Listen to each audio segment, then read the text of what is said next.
Hey Jagger, weather's getting warmer, sun's starting to shine, vacations they're being planned. It's going to be a big summer. And for all the things that you need to have to make it the best time ever, well, the price for that just went up. It's our top story from the Wall Street Journal earlier today, and it may give pause to those who lined up behind this nonsense. Because tariffs are going to make us rich as hell. It's going to bring our country's businesses back that left us. He's looking at his notes, for goodness sakes. Well, if you should happen to read the Wall Street Journal today, or maybe have it read to him, the takeaway, it's pretty simple. If you didn't buy that BS, you could see today's story coming a mile of empty cargo ships away. The forceful tariffs promoted by President-elect Donald Trump would likely lead to higher prices for consumers, according to a top executive at Walmart, the U.S.'s largest company by revenue. It's not immediately clear how quickly tariffs could be implemented.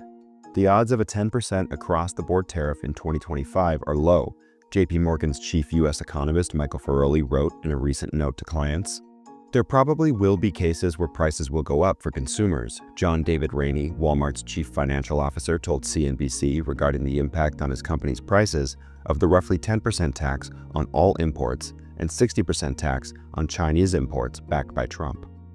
Rainey's comments hint at the trickle-down impact of tariffs, as companies, Walmart in this case, pay the import tax to the U.S. Treasury and often pass on the higher input costs associated with these fees to consumers. Tariffs are inflationary for customers, Rainey added in the interview published Tuesday alongside Walmart's quarterly earnings report.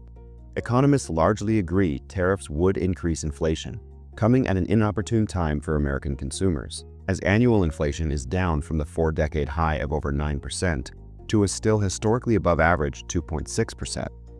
Tariffs are a controversial policy among the most influential names in Republican politics, with critics including Elon Musk, the world's richest person and a close Trump advisor, who said earlier this month he's against sudden giant tariffs, and fellow billionaire and GOP megadonor Ken Griffin, who said Monday he's very anxious about the president's willingness to engage in tariffs as a matter of trade policy.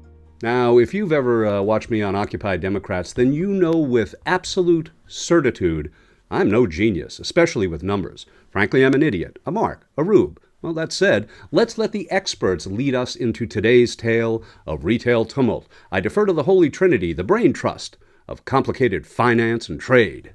Tariffs are tariffs, and they do raise revenues. They will. I see them as a tax cut, Andrew, because they're going to help pay for the biggest tax cut in American history. So we can't be a nation that invents everything but has everything built somewhere else.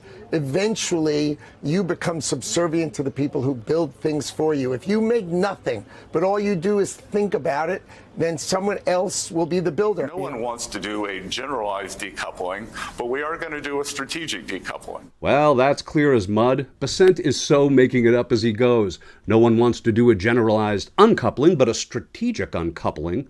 It just sounds so unsavory coming out of his tight-lipped, stiff-backed talking head.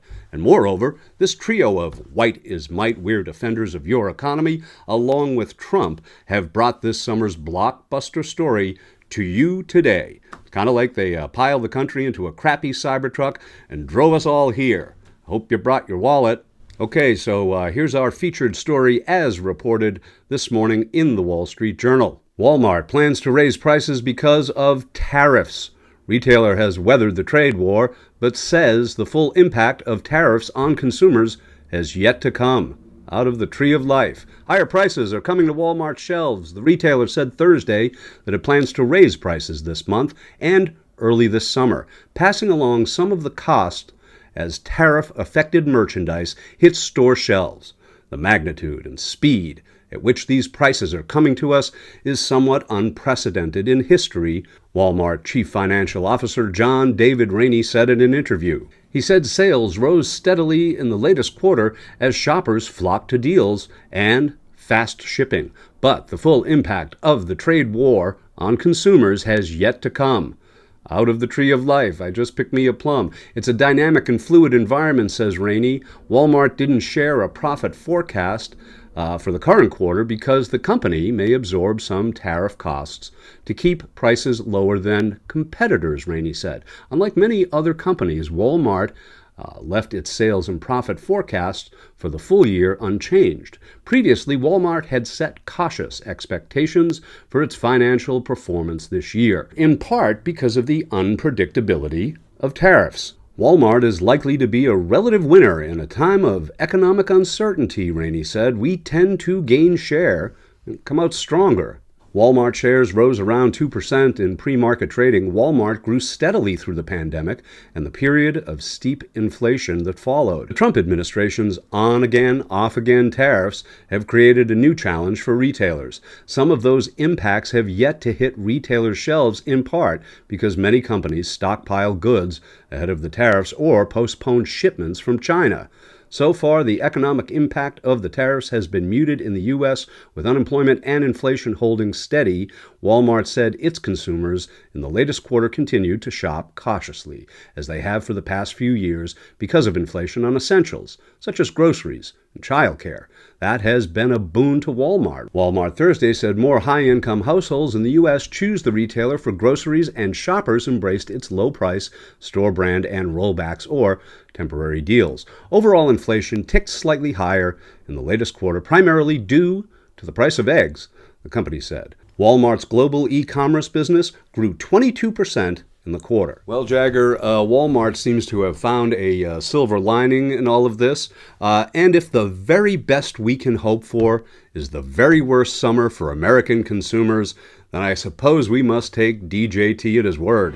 And my fellow Americans, the best is yet to come.